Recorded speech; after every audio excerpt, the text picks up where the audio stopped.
A'udzu billahi minasyaitonir rajim. Bismillahirrahmanirrahim. Assalamualaikum warahmatullahi taala wabarakatuh. Alhamdulillahi rabbil alamin wassalatu wassalamu ala asyrafil anbiya'i wal mursalin wa ala alihi wa sahbihi ajma'in. Qala rabbi shrah li sadri wa yassir li amri wahlul 'uqdatam min lisani yafqahu qawli. Subhanaka la ilma lana illa ma 'allamtana innaka antal alimul hakim. Rabbana iftah bainana wa bain qaumina bil haqqi wa anta khairul fatihin. Allahumma salli wa sallim ala Muhammad wa ala ali Muhammad kama sallaita ala Ibrahim wa ala ali Ibrahim innaka Hamidum Majid. Allahumma barik ala Muhammad wa ala ali Muhammad kama barakta ala Ibrahim wa ala ali Ibrahim innaka Hamidum Majid. Allahumma anta rabbi la ilaha illa anta khalaqtani wa ana 'abduka wa ana ala ahdika wa wa'dika mastata'tu. A'udzu bika min syarri ma sana'tu abu'u laka bi ni'matika 'alayya wa abu'u bi dhanbi faghfir li fa innahu la yaghfiru dhunuba illa anta. La haula wa la quwwata illa billahil aliyyil azim. Muslimin muslimat yang dirahmati Allah Subhanahu wa taala. Alhamdulillah. Pertama kita merafakkan kesyukuran kepada Allah Subhanahu wa taala di atas segala limpah rahmat dan juga keizinan daripada Allah Subhanahu wa taala yang mana masih membolehkan kita untuk terus dapat berada di atas muka bumi Allah Subhanahu wa taala ini.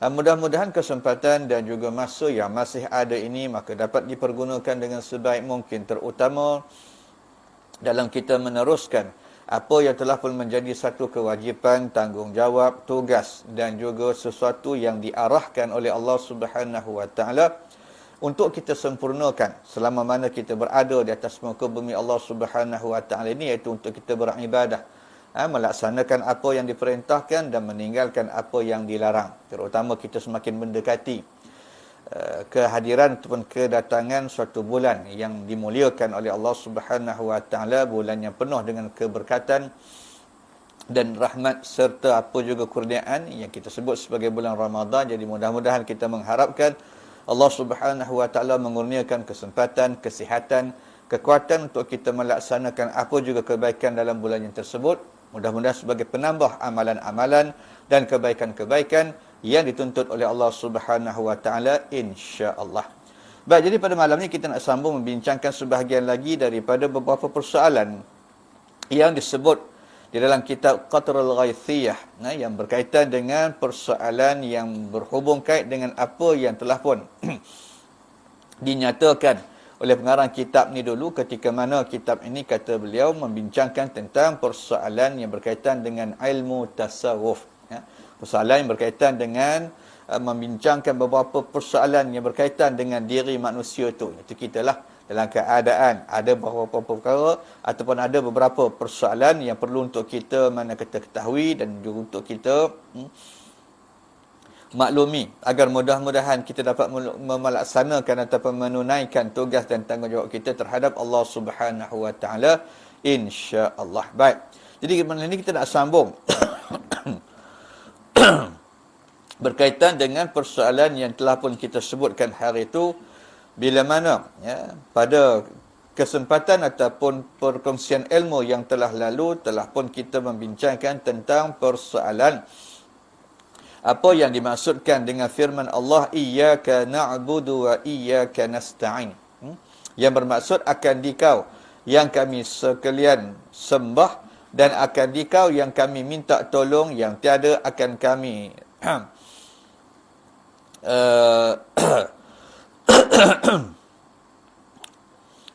yang kami minta tolong, tiada mana kami yang kami sembah dan kami minta tolong orang lain daripada engkau. Maka itu yang telah pun kita bincangkan di dalam persoalan yang berkaitan dengan firman Allah Subhanahu wa taala. Baik. Maka pada malam ni kita sambung apa yang ditulis oleh pengarang kitab ni yang berbunyi, qala musannifur rahimahullahu taala, Artinya bahawasanya Allah Ta'ala yang bersifat ia dengan segala sifat yang tujuh. Yang tersebut itu iaitu tertentulah keadaannya itu Tuhan yang maha Tuhan yang esa. Ia dan tiada Tuhan yang lain daripadanya sekali-kali. Dan tertentulah keadaan sekalian makhluk itu sebagai hamba yang mengada ia akan mereka itu daripada tiadanya. Dan ialah yang memerintah atas segala hal mereka itu dan lagi firman-Nya. Jadi maksud maknanya apa yang kita baca dalam sembahyang tadi dan juga nanti insya-Allah waktu Isya, subuh dan seterusnya lah, sama ada sembahyang sunat ataupun yang wajib, maka kita akan melafazkan apa yang kita sebut sebagai iyyaka na'budu wa iyyaka nasta'in. Lalu kesimpulan daripada apa yang boleh kita faham daripada apa yang kita ucapkan ini ialah menyampaikan ataupun menyebut bahawasanya suatu pengakuan yang kita buat bahawasanya Allah Subhanahu Wa Taala hanyalah yang disebut sebagai zat yang berhak untuk disembah. Dan tidak ada makhluk-makhluk ataupun mana-mana yang lain daripada Allah Subhanahu Wa Taala ini yang boleh kita jadikan sebagai tempat penyembahan. Tak kiralah sama ada makhluk tadi sifatnya contohnya kata matahari ke, pokok kayu ke, bulan ke, bintang ke, maka itu tak boleh. Kerana apa? Kerana semua yang lain daripada Allah disebut sebagai makhluk. Yang ni perkara yang kita tak boleh nak jadikan ianya sebagai tempat pergantungan. Kerana dalam yang kita ucapkan tadi bahawasanya kita memberikan pengakuan bahawasanya yang kita berhak sembah hanyalah Allah Subhanahu Wa Taala. Begitu juga kalau sekiranya kita nak minta tolong daripada seseorang, maka hakikatnya kita kena minta daripada Allah Subhanahu Wa Taala. Walaupun boleh kita minta tolong, mungkin kadang-kadang daripada jiran ke, kawan ke, saudara mara dalam keadaan kita susah, dalam keadaan kita mengharapkan bantuan dan pertolongan, tapi itu dari segi zahir aja. Dari segi apa yang kita nampak begitulah, tapi hakikatnya sebenarnya semua perkara tadi dia berbalik kepada Allah Subhanahu Wa Taala. Jadi bila kita sebut lafaz iyyaka na'budu wa iyyaka nasta'in, maknanya kita mengakui bahawasanya tiada ada Tuhan yang berhak untuk kita sembah dan tidak ada tempat untuk kita mengadu, untuk kita meminta, untuk kita memohon, melainkan hanya kepada Allah Subhanahu Wa Taala. Baik. Dan lagi firman-Nya, kata pengarang kitab ni, walillahil masyriq wal maghrib fa aynama tuwallu fa thamma wajhullah. Artinya bermula jihah masyriq dan jihah maghrib dan barang yang di antara keduanya iaitu milik bagi Allah, maka barang di mana jihah yang kamu hadap muka kamu dan segala panca indera kamu dan hati kamu, maka di sanalah kamu dapat akan hak Allah Ta'ala yang wahdah ia. Baik. Maka begitu je. Kerana apa kita katakan tadi bahawasanya kita ni hanya boleh ataupun hanya mana kata disuruh untuk mentaati Allah Subhanahu Wa Taala saja, kerana apa juga yang kita nampak, apa juga yang kita lihat, apa juga yang kita ada, apa juga yang kita rasa ni, semuanya merupakan milik Allah Subhanahu Wa Taala. Yang Allah kata tadi, walillahil masyriq wal maghrib. Dan bagi Allah ni, semua ni kepunyaan Allah Subhanahu Wa Taala daripada mana? Daripada arah timur dan juga arah barat. Hadaplah mana pun. Kita duk hadap utara ke, selatan ke, timur ke, barat ke, maka yang kita nampak ni semuanya tanda-tanda kebesaran Allah Subhanahu Wa Taala. Itu yang kita kata tadi. Fa aynama tuwallu, maka di mana pun kamu berpaling, mana pun mananya kamu menghadap, maka fathamma wajhullah. Maka di sana kamu akan melihat tanda-tanda kebesaran Allah Subhanahu Wa Taala. Wajah sini bukan maksud kata muka, kemuliaan, kebesaran, kehebatan, tanda-tanda kehebatan, keagungan Allah Subhanahu Wa Taala, penciptaan langit dengan bumi, malam dengan siang. Kita ni manusia pun, ya Allah kata, wa fi anfusikum, maknanya dan pada diri kamu sendiri, apakah kamu tidak boleh melihat tanda-tanda kebesaran Allah Subhanahu wa taala? Bagaimana Allah mencipta, mana kata rupa bentuk manusia tadi dalam keadaan yang ahsani taqwim, dalam keadaan yang paling elok rupa, paling mana kata bagus, paling mana kata lengkap. Maka ini yang disebut sebagai kenapa yang kita sebut dalam sembahyang tu iyyaka na'budu wa iyyaka nasta'in. Tak boleh. Bermakna dalam sembahyang pun kalau kita mengaku begitu, bermakna di luar sembahyang pun kita kena laksanakanlah apa yang kita ucapkan. Tak bolehlah kita katakan dalam sembahyang aja kita mengaku kita ni menyembah Allah, tiba-tiba luar sembahyang kita sembah benda lain. Ataupun kita taat kepada mungkin tuntutan nafsu kita, ataupun kepada keinginan-keinginan yang ada. Maka yang ni tak betul lah. Kalau sekiranya kita mengucap ataupun kita melafazkan, kita mengaku dalam sembahyang tadi yang kita minta tolong tu daripada Allah, yang kita sembah tu Allah, maka itulah benda yang kita kena buat sepanjang kehidupan kita sebagai orang yang beriman kepada Allah Subhanahu wa taala. Apa pun, maka hujungnya pergi kepada mana? Pergi kepada mencari rahmat dan keredaan Allah Subhanahu wa taala. Itu kita punya mana kata tujuan hidupnya. Tak, kita manusia ni hidup pakai apa? Pasal itulah nak cari rahmat Allah. Nak cari keredaan Allah. Bukan maknanya Allah cipta tu saja-saja dak. Kerana di antara sifat yang disebut oleh para ulama sifat Allah ni, maka Allah tak jadikan satu benda melainkan ada sebab dan tujuan. Quran menyatakan Rabbana ma khalaqta hadza batila. Wahai Tuhan kami, engkau tidak menjadikan sesuatu itu sebagai dalam keadaan yang batil. Batil tu maksud kata tak ada tujuan lah. Kata kita duduk tak, tujuan buat apa ni? Saja aja lepak. Tak ada tujuan apa pun. Tak ada, dah tak tahu nak buat apa dah. Maka duduk saja. Jadi penciptaan Allah itu bukan macam tu. Setiap benda yang Allah jadikan tu dia ada tujuan dan ada matlamat. Cuma kadang-kadang kita tak tahulah. Itu aja.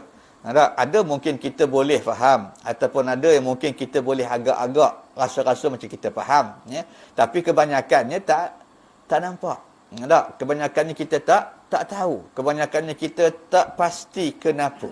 Tetapi apa pun yang penting dalam persoalan yang kita ucapkan tadi, maka kita menyerahkan itu atas urusan yang dilakukan oleh Allah Subhanahu wa taala, dan kita mana kata menerima apa juga perkara yang disebut sebagai apa yang ditakdirkan oleh Allah Subhanahu wa taala. Kalau yang ditakdirkan oleh Allah Subhanahu wa taala suatu kesusahan, suatu kesulitan, maka kita dah kata tadi, kita minta tolong hanya kepada Allah Subhanahu wa taala. Maka berdoalah.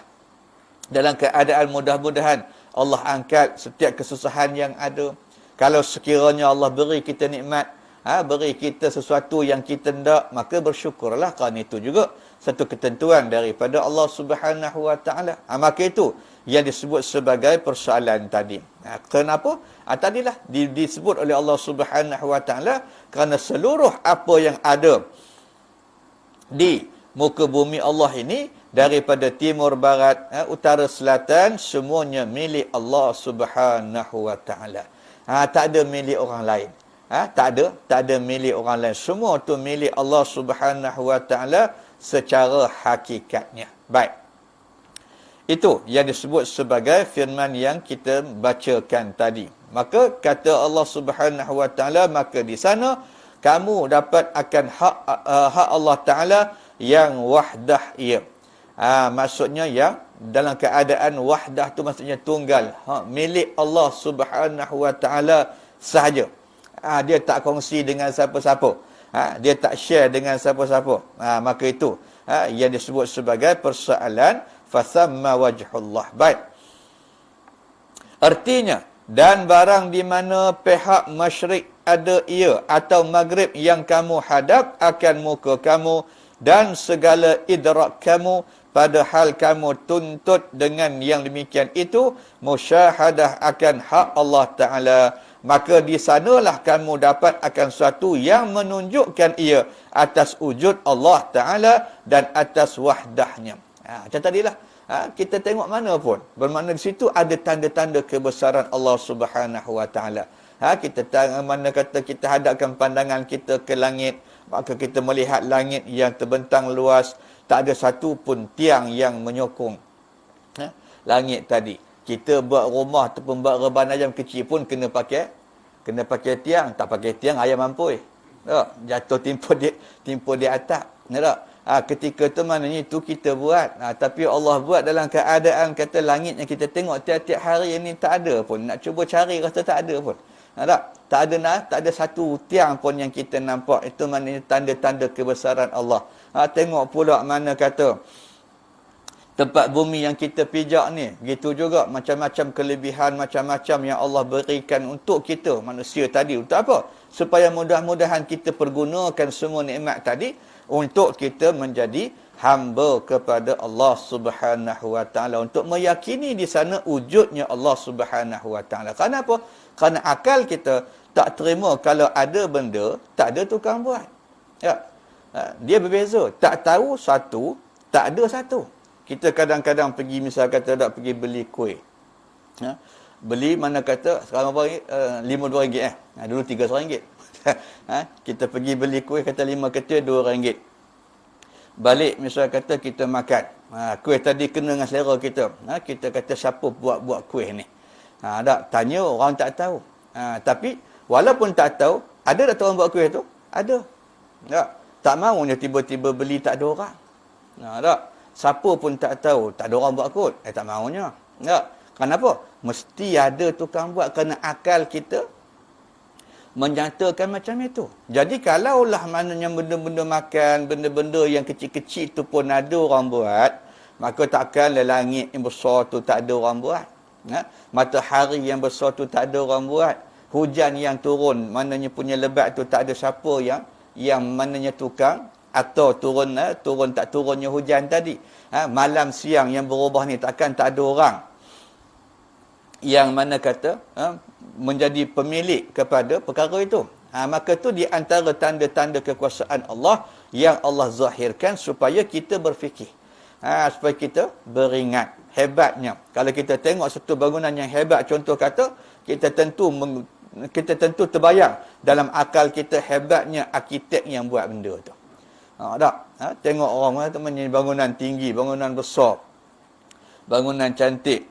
Kita jadi heran bagaimana orang tadi ataupun arkitek dia boleh buat plan, boleh buat gitu begini.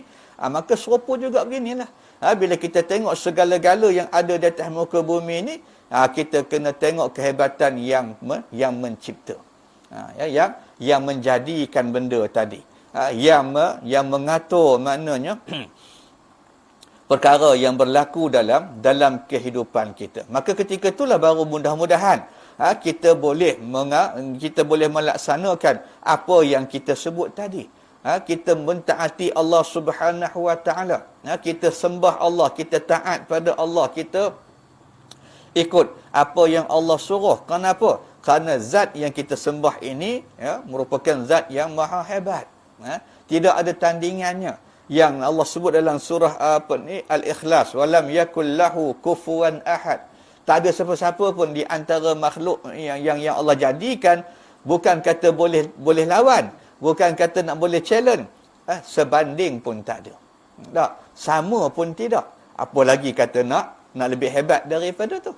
Maka ketika itulah yang kita sebutkan tadi, ketika mana kita melafazkan ucapan iyyaka na'budu wa iyyaka nasta'in, bermakna kita mengakui. Kita mengakui bahawasanya apa juga perintah yang Allah berikan pada kita sebagai seorang beriman, kita akan taat. Sembah tu maksud kata taat lah. Tak? Nak mari bulan puasa, Allah suruh puasa, kita puasa tak ada masalah.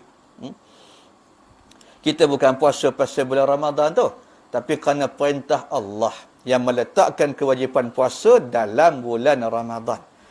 Jadi bermakna bila kita sebut kata kita sembah, ikut.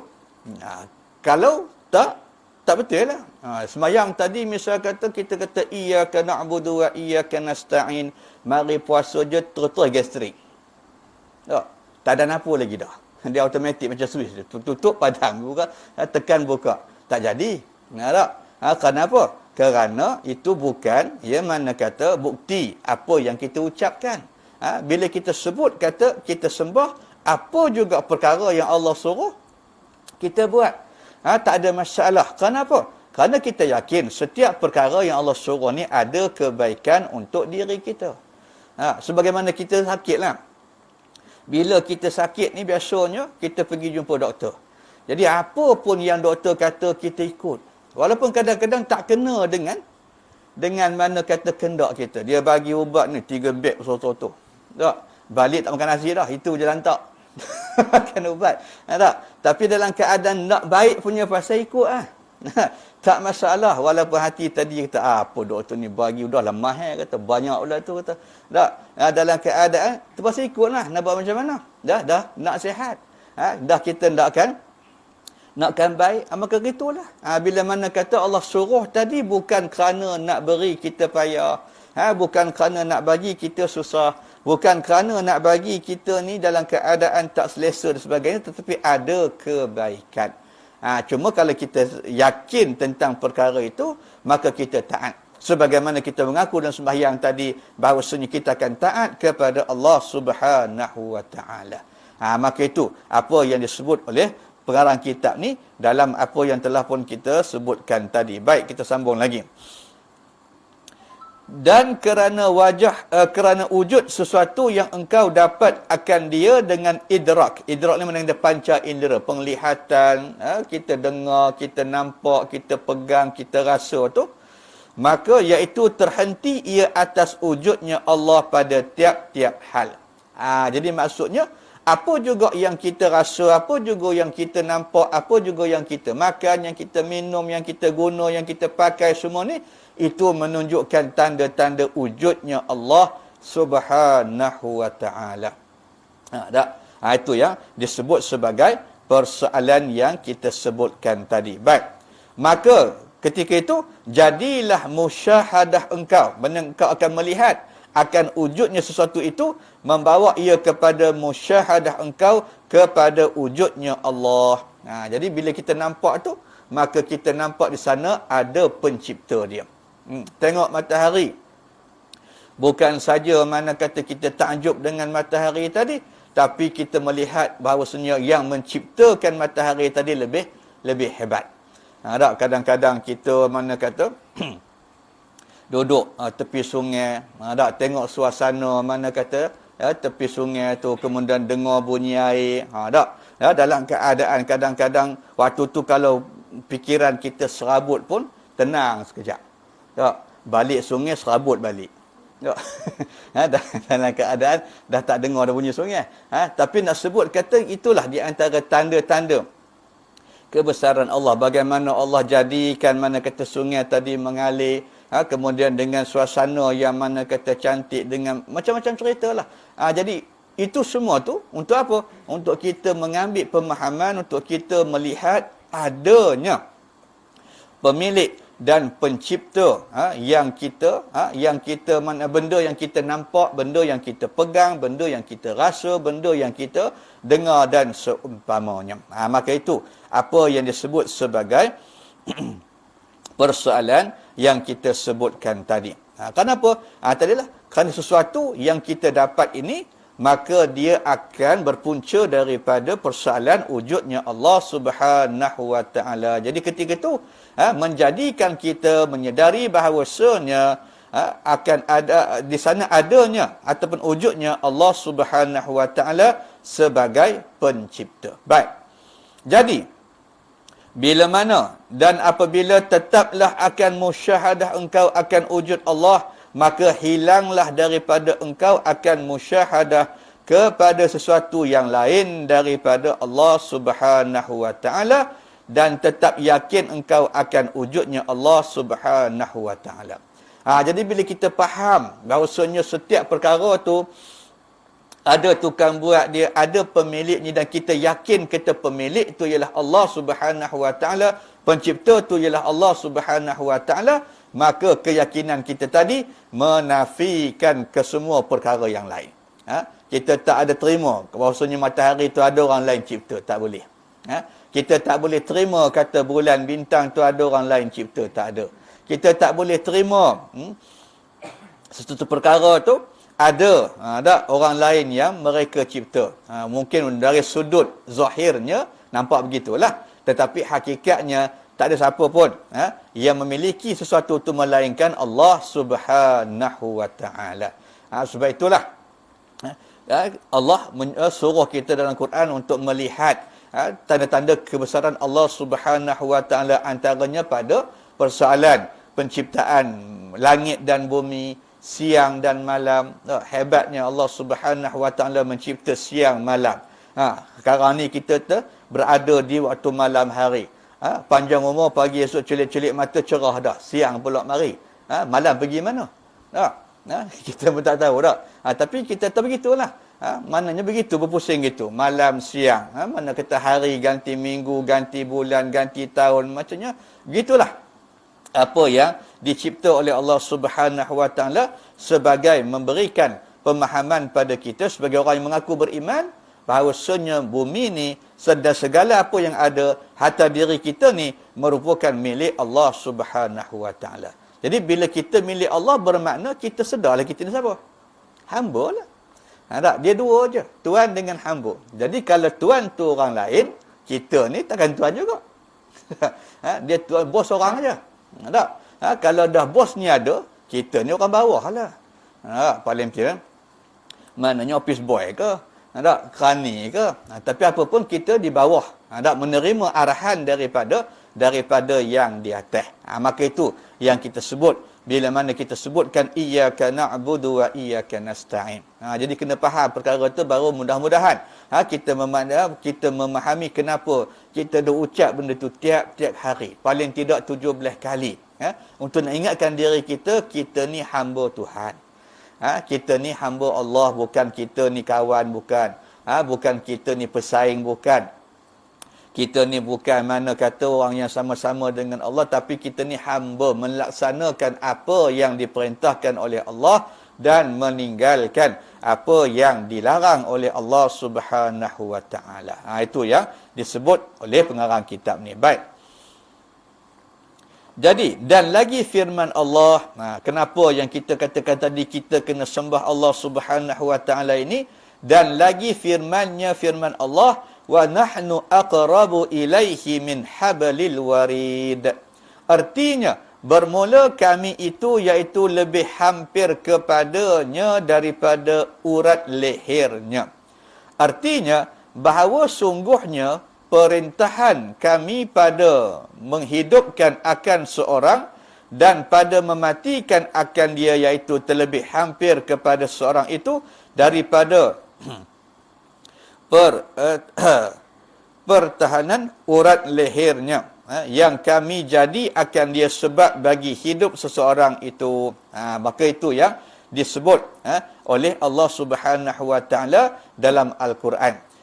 Maksudnya Allah kata wa nahnu aqrabu ilaihi min hablil warid, dan kami, kata Allah Subhanahu wa taala, lebih hampir kepada manusia tadi, lebih daripada hampirnya urat lehernya. Salur pernafasan kita lah yang dalam ni. Tak? Maka ya, sifatnya kata Allah tu menguasai diri kita. Tak mudah bagi Allah Subhanahu wa taala nak buat apa pun yang Allah kehendaki. Allah nak menghidupkan, tak ada masalah. Allah nak mematikan pun tak ada masalah. Allah nak buat begitu, dia boleh. Tak siapa yang boleh halang. Nak buat begini pun mana kata itu hak Allah Subhanahu wa taala. Tadilah dalam keadaan memberikan kefahaman pada kita, kesedaran pada kita, kita ni hanyalah hamba kepada Allah Subhanahu wa taala yang tertakluk di atas apa juga arahan dan juga apa yang diperintahkan oleh Allah Subhanahu wa taala. Macam kita nak hamba pada orang lah. Tak, tuan kita suruh buat itu, kita buat. Tuan kita suruh buat ini, kita buat. Tak ada pun mana kata sifat hamba tadi dia boleh bantah, walaupun mungkin dia tak larat ke, dia penat ke, dia tak suka ke, dia tak gemar ke, tapi bila sebut kata dia tu hamba, ikut jugalah. Pasal apa? Dia tahu kata diri dia siapa. Maka kita begitu jugalah bila Allah suruh. Mungkin kadang-kadang dalam hati kecil kita ni kita tak suka. Terutama kalau sekiranya perkara yang berkaitan dengan perintah Allah lah. Kenapa? Kerana dalam diri kita ni, dalam jiwa kita ni ada nafsu. Satu keinginan, satu mana kata perkara yang sifat nafsu tadi, dia suka buat benda yang langgar perintah Tuhan. Kalau Allah suruh perintah, kalau Allah perintah suruh sembahyang, nafsu kita suka tak usah sembahyang. Tak? Kalau Allah perintah mana kata tutup aurah, nafsu kita suka tak tutup aurah. Dia terbalik. Dia terbalik. Dalam keadaan memang itu sifat dia. Memang itu yang disebut sebagai ciri-ciri nafsu yang Allah jadikan, yang Allah letakkan dalam setiap daripada diri kita manusia. Maka walaupun kita tak suka, walaupun mungkin kita tak terima, tapi bila kita ni memahami persoalan tadi, kita ni hamba kepada Allah, maka kita buat. Kenapa? Kerana kalau kita tak buat, yang rugi bukan Allah Subhanahu Wa Taala. Kita juga rugi. Sebagaimana tadilah, dalam keadaan kata kita sakit tadi. Contoh paling mudah untuk kita faham. Doktor bagi ubat, doktor arahkan ubat ini kena makan pagi banyak ini. Yang ini tengah hari, yang ni malam. Memang kita tak suka.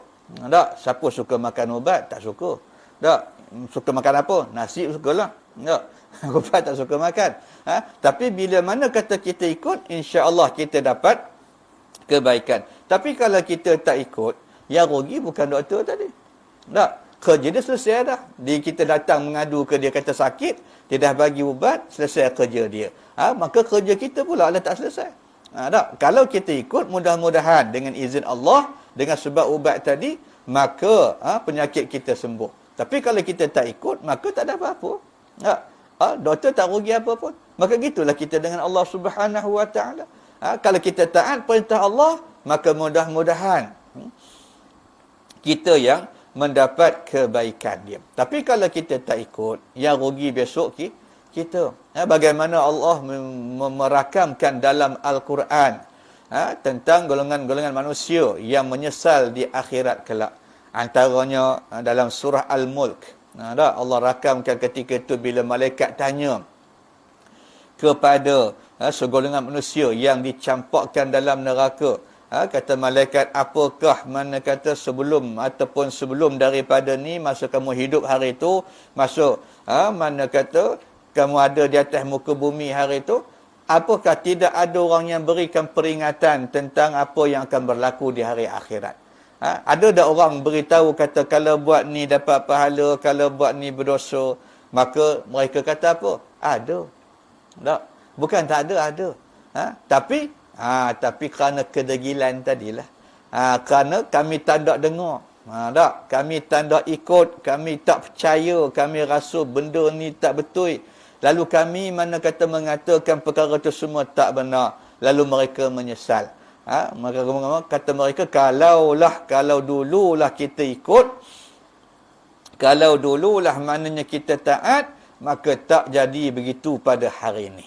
Tak? Maknanya yang kita nak buat ni, yang Allah suruh kita buat ni, bukan Allah nak ambil apa-apa kepentingan, tak ada. Tapi untuk kita sendiri. Kalau kita bersedia mentaati Allah Subhanahu Wa Taala, mudah-mudahan dengan rahmat Allah kita akan diberikan segala kebaikan oleh Allah Subhanahu Wa Taala. Tapi kalau kita tak ikut, maka terpulanglah, kerana setiap kita ni diberikan pilihan masing-masing. Ya. Walaupun kadang-kadang kita tak perasan ataupun kita tak nampak, tapi semua orang ada dia punya ruang yang Allah beri. Masa semua orang ada mana kata 24 jam dalam satu hari. Tak? Tak ada yang ada 25 jam setengah ataupun 23 jam 3 suku. Tak ada tak? Semua sama aja. Tapi kenapa kata orang ni boleh guna masa dia elok, ada cara masa dia cari rezeki, ada masa dia buat kebaikan, ada masa dia ingat Allah, ada masa dia buat itu buat ini. Yang ini pula dalam keadaan kata habis masa tak cukup-cukup pasal apa? Kerana pilihan masing-masing. Bagaimana kita menggunakan nikmat yang Allah beri pada kita tadi. Bagaimana kita menggunakan segala sesuatu yang dikurniakan oleh Allah Subhanahu Wa Taala kepada diri kita. Maka begitulah. Jadi ketika itu nanti ada yang untung, maka beruntunglah dia. Ada yang menyesal, kerana apa? Kerana dia mensia-siakan. Kerana peluang untuk kita beramal ni hari ni aja. Ya. Dia tak ada mana kata 2, 3. Maknanya dalam kehidupan kita ni dia mana kata beralih daripada satu masa ke satu masa. Dan dia berkait daripada masa pertama hingga masa kedua dan seterusnya. Dan dia tidak ada mana kata cerita tu patah balik. Daripada tak ada hari itu Allah cipta kita duduk dalam roh, kemudian alam rahim, kemudian keluar alam dunia ni, kemudian besok nak pergi pula alam barzakh, daripada situ pula nak pergi pula alam akhirat. Semua zaman itu, semua mana kata masa tu dia ada kaitan-kaitan dia. Bukan maksud kata dunia ni tak satu benda, akhirat kira lain dah. Bukan gitu, dia sama. Dia ada kaitan. Kerana apa yang kita akan jumpa di akhirat, maka dia bermula di atas muka bumi Allah Subhanahu Wa Taala ini. Kalau kata nak untung, maka kita kena cari keuntungannya di sini. Semasa mana Allah masih berikan izin kita berada di atas muka bumi Allah Subhanahu Wa Taala. Tapi kalau besok baru kita nak cari untung, tak boleh dah. Kita kata tak apalah kot Ustaz. Dia kata kalau tak ada hari ni pun nanti besok mati kita sembahyang lah. Mana boleh dah. Masuk mana kata alam barzakh ketika tu tak ada lagi dah ruang untuk kita nak sembahyang. Pergi pula mana kata ke akhirat, waktu tu tak ada lagi dah ruang untuk kita sembahyang. Kerana waktu tu semua dah habis dah. Semua dah berlalu. Semua dah mana kata dah tak ada. Nak sembahyang, nak puasa, nak sedekah, nak itu, nak ini, nak segala-galanya di atas muka bumi Allah Subhanahu Wa Taala ni dalam ruang hidup yang ada ni lah. Jadi di sana esok apa kita dapat? Di sana tu kita tunggu dia punya balasan aja. Tunggu dia punya keuntungan. Pahala sembahyang yang kita buat pada hari ini mudah-mudahan Allah terima bila dapat di akhirat. Hari ini tak ada. Tak nampak pun. Kita tak nampak, tapi kita tahu dah Allah janji kalau kita sembahyang maknanya Allah beri pahala. Tapi siapa nampak pahala dia banyak mana? Tak ada dak. Kita bagi salam, Assalamualaikum warahmatullahi kanan, tak ada apa pun. Kita tak nampak kata pahala tu pun. Tapi kita yakin kata pahala tu akan diberikan oleh Allah Subhanahu Wa Taala. Kita buat dosa, makanya dosa tadi pun akan kita dapat di akhirat. Dengan dibalas oleh Allah Subhanahu Wa Taala dengan balasan-balasan yang tertentu. Tapi di dunia ni nampak tak? Tak nampak. Tak nampak dosa. Itu yang kadang-kadang kita tak rasa berdosa tu walaupun kita tengah buat dosa. Ataupun kita tak berasa berdosa walaupun kita ni banyak dosa. Kerana apa? Kerana kita tak nampak dosa tadi. Jadi bila tak nampak ni kita tak berasa takut. Kita tak berasa gerun, kita tak berasa kata orang tak selesa. Macam orang lah yang biasa kata orang dia dengar cerita je. Jalan tu ada hantu, dia lalu tak pernah jumpa pun, tak ada apa pun. Cuba kalau kena sekali. Demam 3 minggu pun dia tahu. Dalam keadaan dia jumpa dah. Baru dia tak berani lalu tu dah. Ajak dia, aku tak berani kata dia. Kena lagi macam itu. Maka pasal tak nampak tu lah jadi dia tak yakin. Jadi dia tak mana kata dia tak terima perkara tu. Tapi atas keyakinan tadi Allah dah beritahu kepada kita dalam Quran, maka dalam masalah ini keyakinan itu datang daripada mana? Daripada iman kita terhadap Allah Subhanahu Wa Taala. Jadi apa pun Allah beritahu daripada kita, bila kita melafazkan ucapan tadi bermakna itulah yang kita kena letakkan dalam hati kita, dalam jiwa kita. Kena tak ingat selalu maknanya kita ni hamba kepada Allah Subhanahu Wa Taala. Hebat mana pun kita, siapa pun kita, di mana pun kita, hakikatnya kita tetap hamba kepada Allah Subhanahu Wa Taala. Jangan ingat kita ni orang besar, kita boleh buat suka hati kita dah. Mungkinlah dengan kebesaran dan pengaruh ni dunia ni boleh kita buat dosa. Boleh kita lepas kalau kita buat salah. Tapi di akhirat Allah tak lupa kesalahan kita, kena ingat. Tak. Kerana di sana tu manusia sama aja. Malaikat takkan panggil kita lagi dah dengan gelaran-gelaran yang tertentu. Dia panggil nama aja. Dia panggil nama. Kalau kata dia halo-halo gitu, tak ada sila tuan masuk neraka, tak ada. Tak. Dia pegang campak gitu aja. Tak. Dalam keadaan mana kata tak ada siapa dah, tak ada nilai apa-apa dah. Kalau sekiranya nikmat yang Allah beri pada kita tu kita tak gunakan dengan sebaik mungkin. Bukan salah kata, mana kata kita ni ada pangkat, ada kuasa, ada harta. Tapi kena ingat, semua tu jangan lupakan kita bahawa sini kita ni hamba kepada Allah. Maksudnya, apa pun yang Allah bagi, guna balik untuk kita mendapat kebaikan. Guna balik untuk kita mendapat kesejahteraan. Guna balik untuk kita dapat rahmat dan keredaan daripada Allah Subhanahu Wa Taala. Itu aja. Tak ada masalah. Kita kaya, tapi biarlah kaya tadi memberikan manfaat kepada kita. Kita ni ada jawatan, biar jawatan tadi bagi pahala pada kita. Jangan jadikan segala macam mana kata perkara-perkara yang Allah bagi sebagai nikmat menjadi azab pada kita pula. Menjadi sesuatu yang merugikan kita pula. Maka yang tu yang disebut dalam ayat yang kita sebutkan, iyyaka na'budu wa iyyaka nasta'in. Jadi setiap kali kita lafazkan ucapan ni, kena ingatlah kita ni hamba. Kok mana pun, siapa pun, kita tetap hamba. Dan bila kita ni hamba, kita terikat dengan peraturan dan undang-undang dan ketetapan daripada Allah Subhanahu Wa Taala. Maka itulah apa yang sempat kita kongsikan pada malam ni, sekadar menyambung persoalan yang berkaitan dengan apa yang disebut sebagai ayat ataupun firman Allah yang berbunyi iyyaka na'budu wa iyyaka nasta'in. Jadi insya-Allah lepas daripada Ramadan nanti kita akan sambung pula sebahagian lagi daripada peringatan yang diberikan oleh pengarang kitab ni. Kata dia, bermula takrir yang demikian itu, iaitu bahawa sesungguhnya urat leher seorang itu adalah ia sangat hampir kepadanya dari